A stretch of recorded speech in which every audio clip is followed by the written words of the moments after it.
mi correo me llegan 500 correos por día, ya saben que de todo. Luego a veces se pierde, lo busco y ya no, estuve entrando al correo, pero no vi su clase. Pero bueno, entonces para ya los últimos que les toca dentro del otro martes, todavía nos queda otra, ¿no? Sí.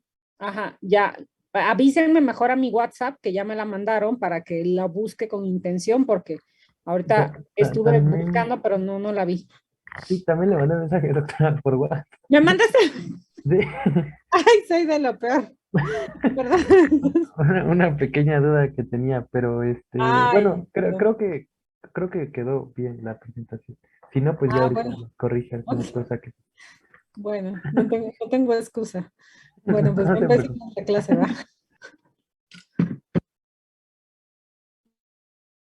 Me dicen si ya se ve. ¿Sí ya se ve o Sí. no? Va, Sí. perfecto. Bueno, muy buenas tardes, doctora, compañeros. Nosotros somos, bueno, yo soy Bruno Javier, mi compañera Fernanda, mi compañera Paola y Diego Andrés vamos a presentar el tema de síndrome trocantérico y fascitis plantar.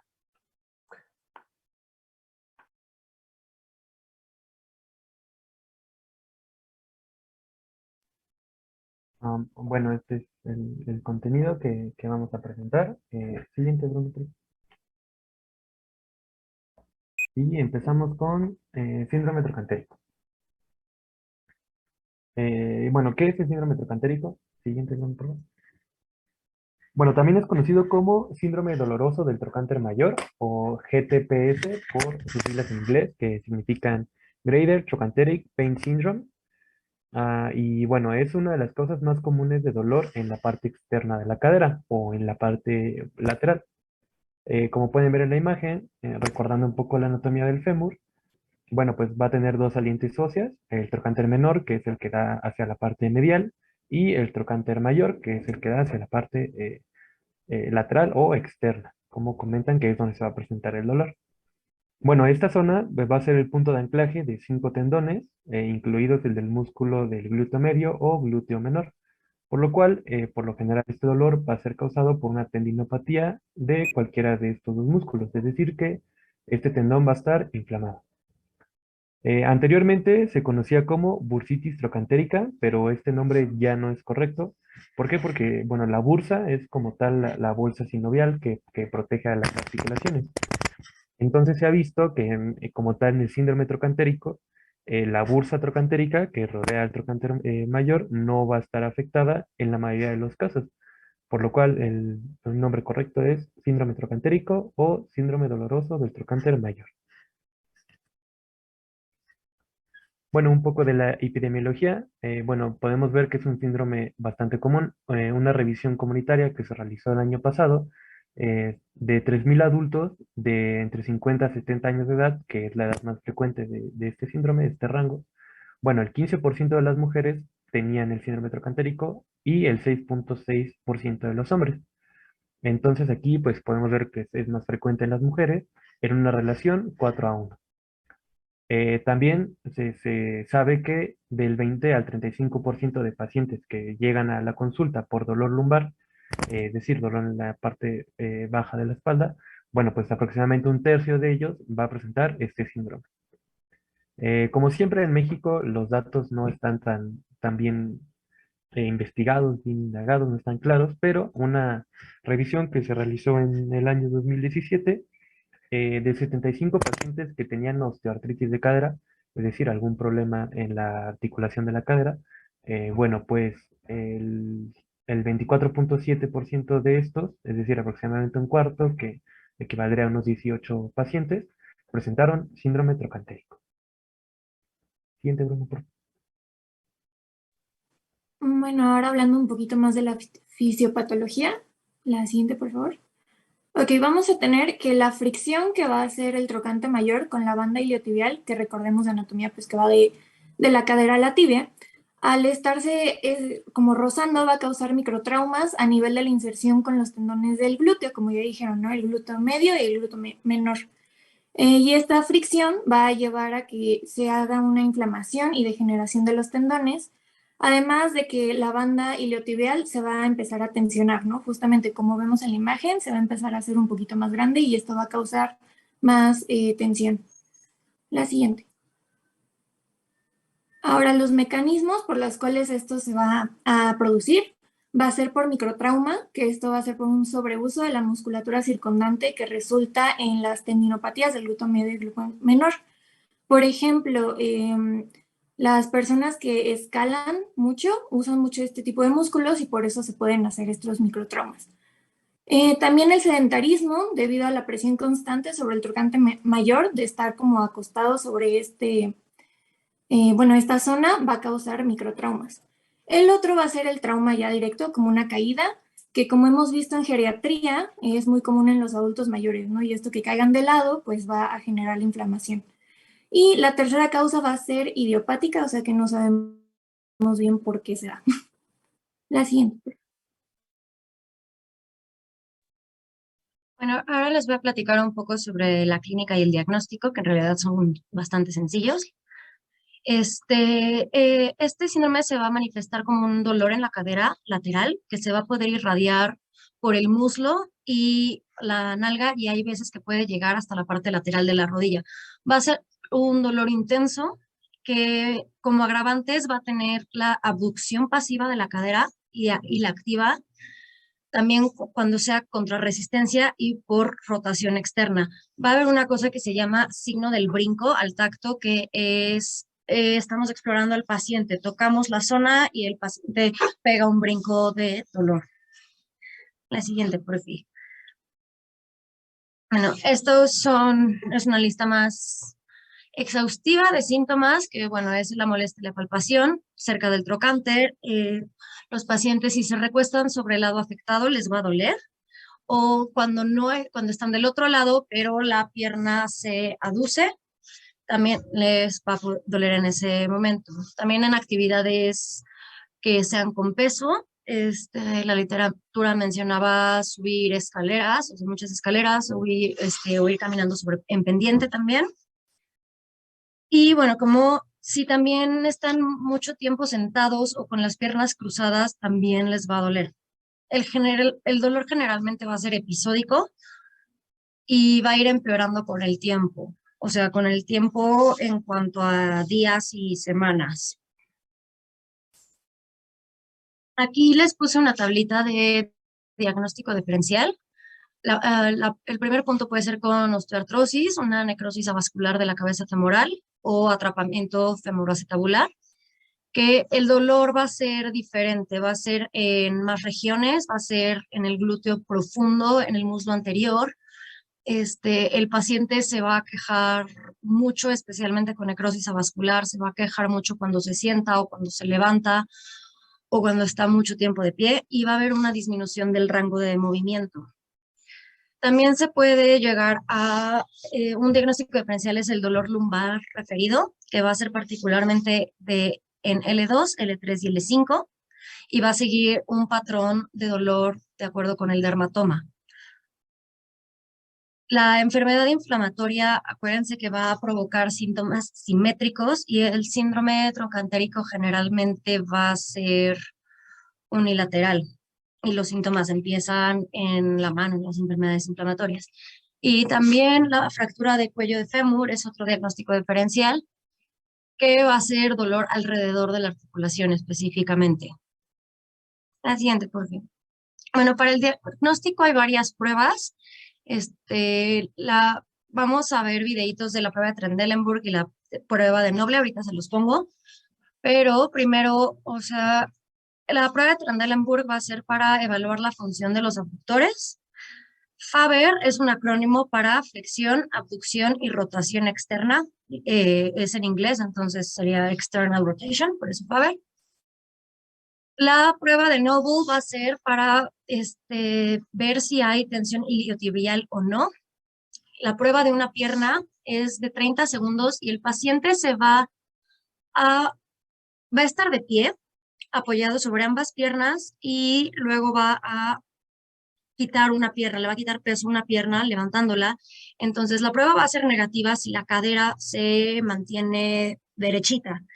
cuando la cadera se va de lado se considera una prueba positiva. O sea, y se va de lado como que se vence. También se puede hacer una prueba de abducción donde vamos a elevar la pierna del paciente a 45 grados. La pierna tiene que estar recta. Y de ahí nosotros la vamos a detener haciendo resistencia, o sea, empujándola de regreso al cuerpo y el paciente la tiene que mantener ahí. Si no la puede mantener es una prueba positiva y si la puede mantener pues es negativa. Y la rotación interna, con el paciente acostado, se flexiona la rodilla se flexiona la cadera y la rodilla a 90 grados cada una y se hace una rotación externa de 10 grados y el paciente tiene que hacer una rotación interna contra resistencia. Entonces, ahorita les voy a poner los videitos de las pruebas. Brunito, ¿puedes dejar de compartir tantito, por fin? Claro. Mil gracias. Voy. Se me perdieron. Ah, ahí está.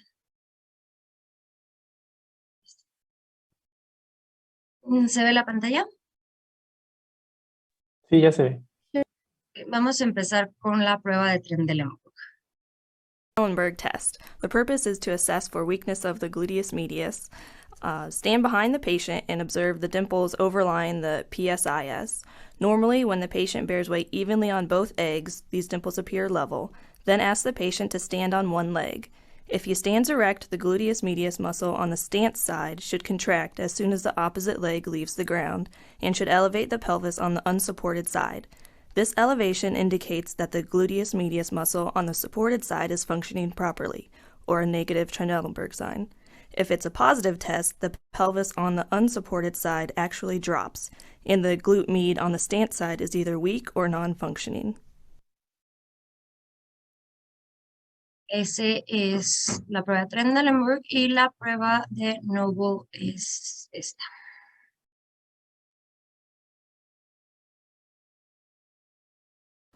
To perform Noble's test, the patient lies in the supine position. The examiner flexes the patient's knee to 90 degrees, accompanied by hip flexion. Pressure is then applied to the lateral femoral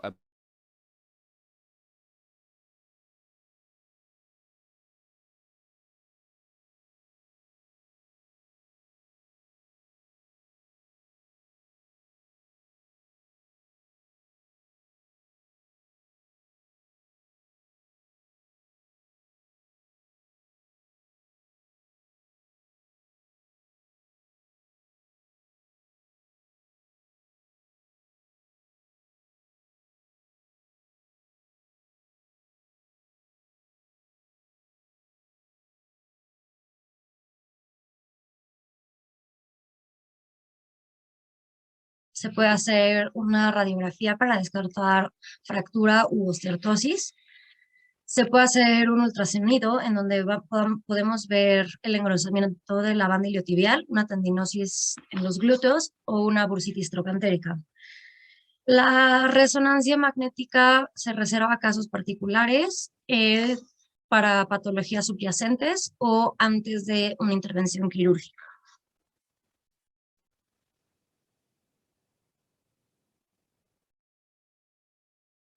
Bueno, ahí vamos con el tratamiento y el pronóstico y hay que saber el objetivo del tratamiento. Bueno, primero, ¿me escucho? ¿Sí? Sí. Sí. Gracias.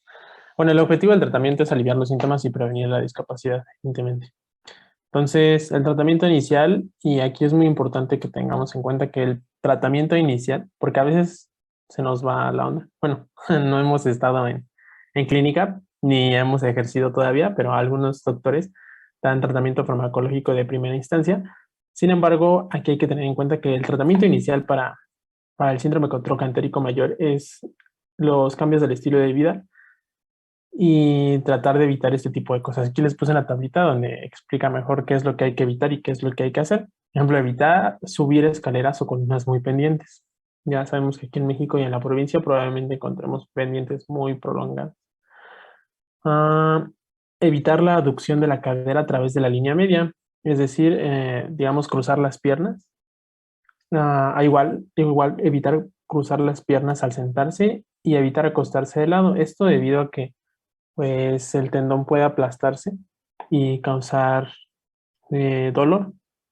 Y bueno, aquí hay algunas recomendaciones que es, bueno, que al momento de estar parados en bipedestación, se debe recomendar no estar mucho tiempo en bipedestación. Sin embargo, pues, si debemos de estar en bipedestación durante mucho tiempo, sea pues, con las dos piernas en el suelo. Esto debido a que muchas personas al momento de estar parados se colocan en una forma que no es semipedestación. Esto ayuda a que la carga de peso sea a través de sea equivalente en las extremidades inferiores. Al sentarse debemos de colocar la cadera arriba de las rodillas para que el tendón no se lesione y sentarse con flexión de la cadera a 90 grados también. Y se recomienda que al momento de acostarse o acostarnos sea boca arriba o boca abajo, evitando pues el dolor del tendón. Bueno, hay algunos ejercicios que nos ayudan a fortalecer los tendones y los músculos abductores. Ya esto nos ayuda a controlar la abducción y pues tener una mejor postura. Hay algunos ejercicios como se los pongo aquí.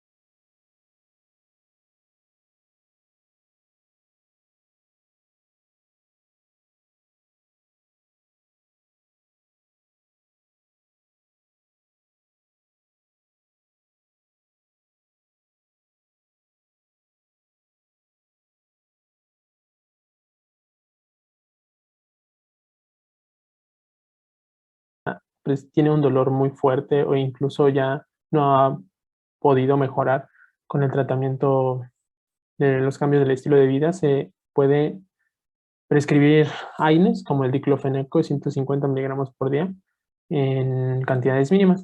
O está la inyección con glucocorticoides, pero esto lo refería a la bibliografía, sin embargo ya está en desuso, porque hay algunos estudios que dicen que no tiene eficacia a largo plazo. Bueno, aquí les puse como un diagrama que debemos de seguir al momento del tratamiento. Y bueno, el pronóstico, como ya les mencionaba en algunos estudios, el beneficio medido para la mayoría de los pacientes es mínimo o de corta duración. Y en un estudio donde se valoran a 257 pacientes y se sometieron a ejercicio, bueno, un grupo se sometió a ejercicio y otro se sometió a AINES, al igual que inyección con corticoides.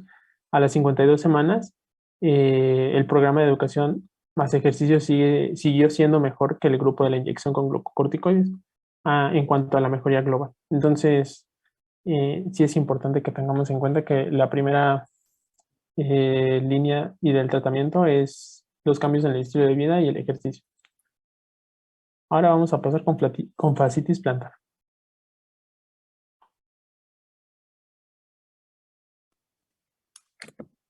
Vamos a hablar rápidamente de la definición y la epidemiología. Ahí. La fascitis plantar va a ser un dolor causado por la irritación de la inserción de la fascia plantar en la apófisis medial del calcáneo, que es pues, el huesito hasta atrás, ¿no? El talón. Recordemos que esta fascia plantar nos va a ayudar como a mantener este soporte del arco del pie y también al momento de del choque que este movimiento produce, ¿no? Recordemos que está involucrado en la dorsiflexión y en la flexión plantar del pie. Esta fascitis plantar va a ser la causa más frecuente de dolor en el talón y va a ser de las 5 primeras lesiones más comunes en deportistas profesionales, sobre todo en corredores. Va a ocurrir aproximadamente en el 10% de la población y no es común que sea bilateral, pero puede ser bilateral en un tercio de los casos. Se va a presentar en todas las edades, pero va a tener una mayor incidencia en mujeres de entre 40 y 60 años y en pacientes con espondiloartropatías.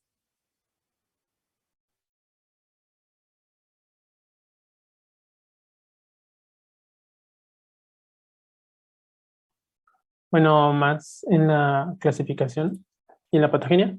Bueno, sabemos que... Así sí me escucho.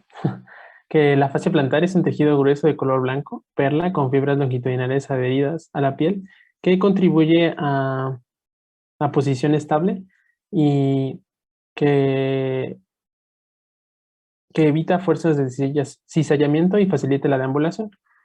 Debajo de esta también está, perdón, esta se encuentra debajo de la grasa subcutánea y es más fuerte y gruesa centralmente, es decir, en esta zona, y más delgada lateral distalmente, como por ejemplo aquí y acá. Bueno, esta fascia se divide igual que los tendones flexores en 5 partes y se inserta en la tuberosidad del calcáneo, justamente aquí como podemos ver. Bueno, más adentrándonos a la patogenia, al momento de que haya microtraumatismos o no haya una muy buena postura de este, va a haber una degeneración del tejido fibroso hasta la proliferación fibroblástica, es decir, se puede hacer duro e incluso se puede romper esta fascia plantar. Hay algunos factores de riesgo que debemos de revisar, por ejemplo, la obesidad, un índice de masa corporal mayor a 27, causa problemas en la bipedestación e incluso en la forma en cómo caminamos. El estar en posición, bueno, en bipedestación durante mucho tiempo también contribuye a este síndrome de fascitis plantar. Algunas anomalías en la marcha, como el pie plano, el cabo y el valgo, también nos predisponen a padecer este síndrome por sobreuso del pie y no pisar adecuadamente. La flexión plantar disminuye con este síndrome y bueno, hay que tener en cuenta que los espolones calcáneos son comunes en este síndrome y también en los deportistas, como ya se nos mencionó, y el uso de calzado inadecuado como son estos tacones o incluso otro tipo de calzado. En la patogenia, pues no es muy compleja, simplemente hay anomalías tanto en la marcha o incluso en la anatomía de las personas, y esto provoca microtraumatismos que afectan la fascia plantar en esta zona, causando fascitis plantar. Como podemos ver, aquí hay una radiografía en donde se observa un espolón calcáneo y bueno, esto pues afecta directamente la fascitis plantar. También hay algunos deportistas que por no correr bien o no hacer ejercicios adecuados pueden causarse este síndrome de fascitis plantar. También hay otros factores de riesgo como los bailarines o bailarinas e incluso algunos bailarines regionales de México presentan este problema de fascitis plantar. Entonces es común que nos encontremos con este tipo de personas, este tipo de síndrome.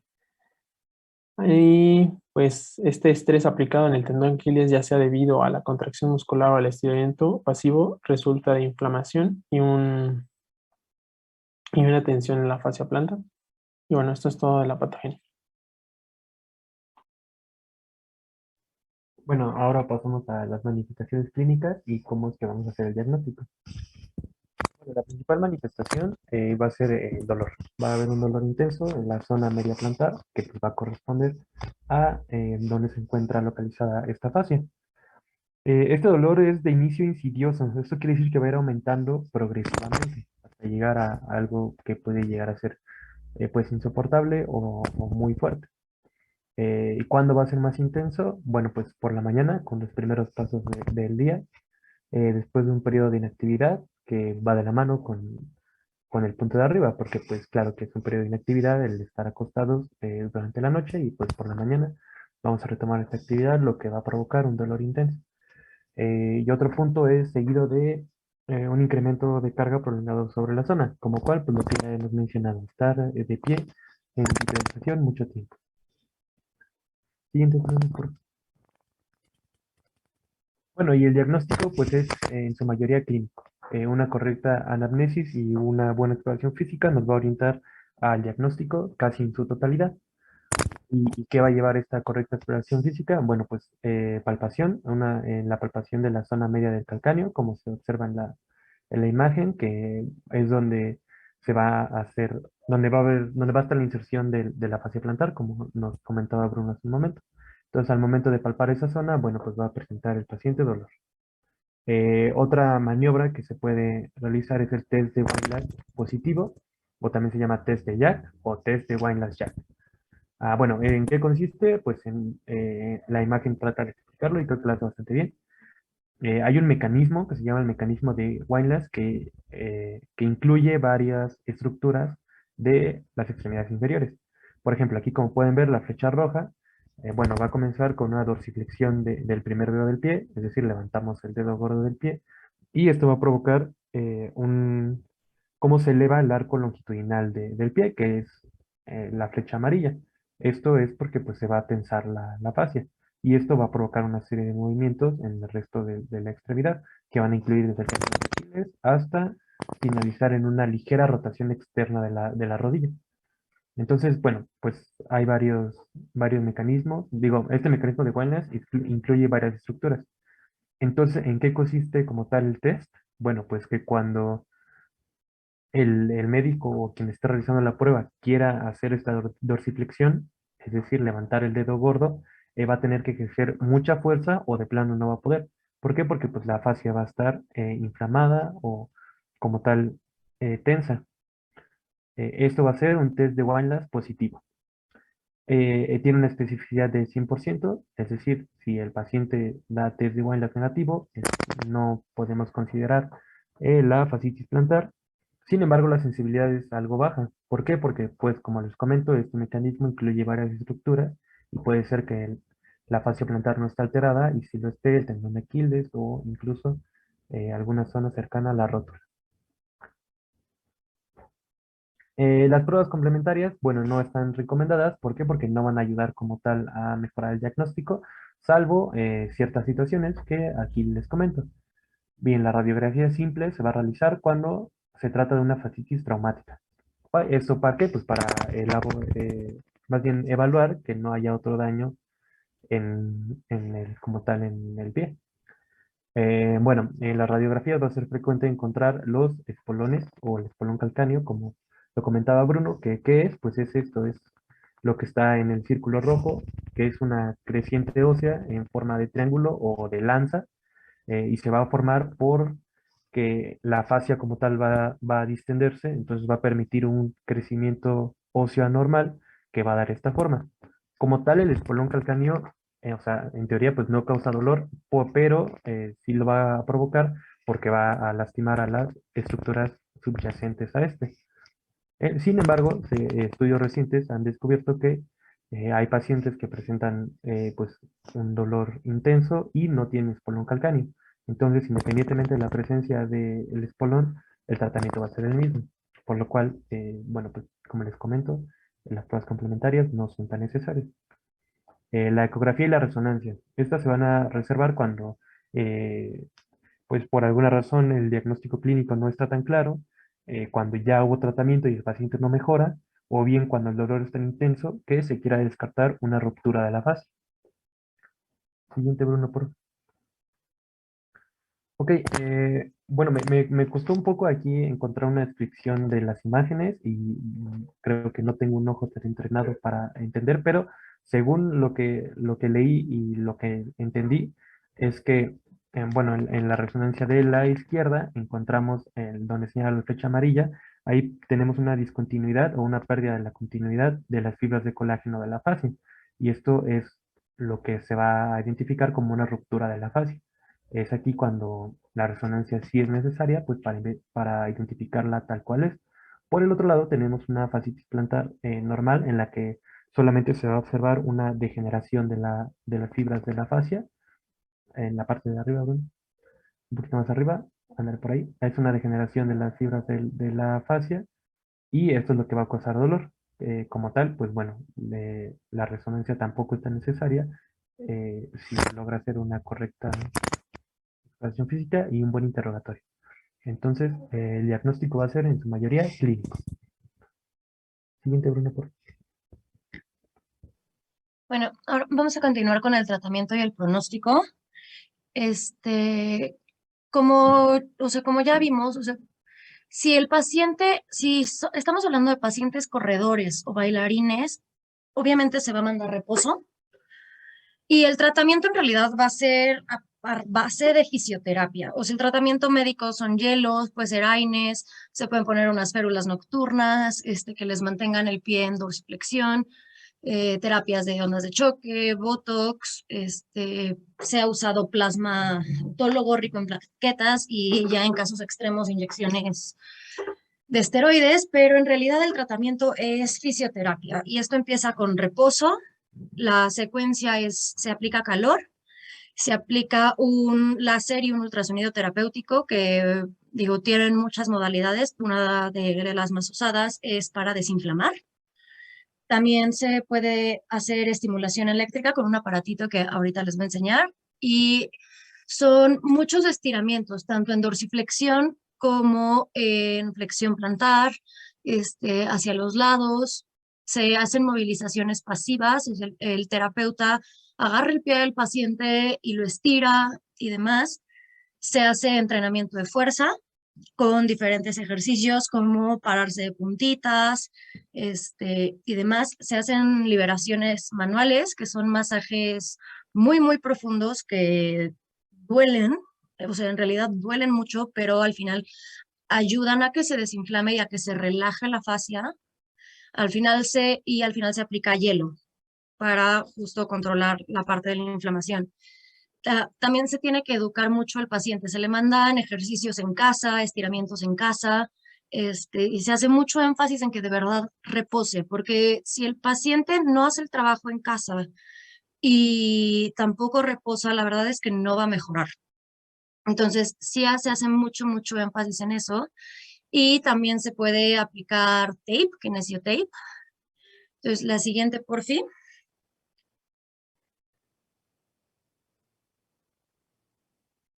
Gracias. En la imagen de la izquierda tienen el aparatito, se llama Compex. Entonces se ponen los parchecitos, que son parches tipo los del electrocardiograma, y se conectan al aparato que transmite corriente. Y hay muchos modos, o sea, hay un modo antiinflamatorio, hay modos de relajación, o sea, cuando son contracturas y así. Y esto no duele, o sea, se sienten como toquecitos, pero no duele en realidad y va como relajando la fascia. Y a la derecha tienen una fotito del tape, de una de las formas en las que se aplica el tape, que si se fijan sigue la forma de la fascia y además se pone para dar soporte al arco. Entonces el tape principalmente se usa para eso, para dar soporte cuando complementario a los AINES y complementario a las plantillas nocturnas. En realidad es un tratamiento, o sea, suena muy sencillo, pero que el paciente realmente haga el trabajo es lo complicado, porque no todos los pacientes van a estar dispuestos a hacer los ejercicios y hacer los estiramientos, porque obviamente duele. Y eso sería todo por nuestra parte. Aquí está nuestra bibliografía. Y pues no sé si tengan dudas. A ver, ¿dudas alguien? No, nada. Yo tengo una, doctora, disculpe, es que, bueno, pues la presentación sí, pero nunca encontré alguna clasificación de estas anomalías. No encontré ni en los libros, ni... ¿De qué? ¿De ni- qué? Perdón. Ajá, como clasificación, o sea, alguna clasificación, no, yo quería preguntarle si hay alguna clasificación como tal. Grado 1, 2, 3 o así. Sí. No, por lo general es, o sea, nada más lo describen así. Lo único que apuntaría que el estudio de elección para el diagnóstico de la fascitis plantar es el ultrasonido, porque te permite ver hueso, si la cortical está irregular, si hay un entesofito calcáneo, o que antes le llamaban espolón calcáneo, pero también te permite medir el grosor de la fascia plantar, que lo normal es que mida hasta 4.4 milímetros. Ya más de eso, por ultrasonido, quiere decir que ya la fascia está gruesa. Y claro, también ves la coestructura de la fascia plantar, si el patrón fibrilar está perdido, si está más hipoecoico, incluso si hay presencia de nódulos o alguna cosa así que esté alterando o dando la fascitis plantar, porque a veces hay personas que hacen como nódulos. Entonces, el ultra es pues una herramienta que es muy accesible, barata, no radia y de fácil acceso, ¿no? Que puede haber en cualquier hospital, cualquier lugar, porque la rezo, pues sí, la más perfecta, pero pues es cara. Y aparte de eso no está disponible siempre, ¿no? ¿Alguna otra pregunta?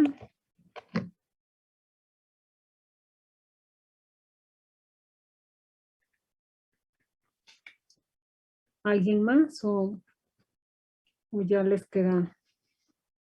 Es muy frecuente, es una patología que a usted les va a tocar mucho ver estando en su servicio social, de que llegue el paciente y se queje como un dolor tipo eléctrico en el pie, porque a veces así se siente o te lo describen. Y como ya mencionaban, pues sobre todo después de un periodo de inmovilidad. Como ven, desde el diagnóstico clínico es sencillo que hagan ustedes la prueba de Windlass o la palpación directa sobre la fascia y eso les va a ayudar mucho con el diagnóstico y pues bueno, básicamente tratamiento sencillo también. Yo creo que es un poquito más complicado el síndrome trocantérico porque el síndrome trocantérico tiene más etiologías, no es necesariamente solamente el origen de los tendones glúteos, sino también hay que hacer diagnósticos diferenciales, ¿no? Hay, por ejemplo, que no sea una radiculopatía lumbar, algún tipo de neuropatía superficial del nervio femoral, por ejemplo. O sea, porque hay muchas estructuras ahí alrededor de la región del trocánter mayor, entonces yo creo que esa es todavía un poquito más complicada. ¿Alguna otra duda? ¿No? Yo creo que son temas más sencillos, estuvieron bien dados. Entonces, si no tienen ninguna duda, pues ya nos vemos la siguiente semana. Si les surge alguna duda, pues ya me dicen, ¿va? Y pues bueno, del cuadrito de vasculitis, solamente 2 personas me lo mandaron. Entonces. Pero le mandé toda la carpeta. Ah, ¿me mandaste toda la carpeta? Ah, sí. Bueno. Ok. Bueno, la chica es que pensé, nada más vi que 2 personas me habían mandado y yo dije, los demás no me han mandado nada. Bueno, va, yo la checo y ya les digo ahí. Yo quería que me lo mandaran personal para poderles ir diciendo de manera personal ahí cada quien lo que estuviera bien o lo que no estuviera tan bien. Entonces, si pueden, mejor mandármelo así para que así les conteste directamente a cada uno de su WhatsApp como lo hice la vez pasada. ¿Va? Sí, Ok. sí, doctora. Ok, doctora, muchas gracias. Gracias, doctora. Hasta luego. Gracias. Nos vemos la siguiente semana. Gracias.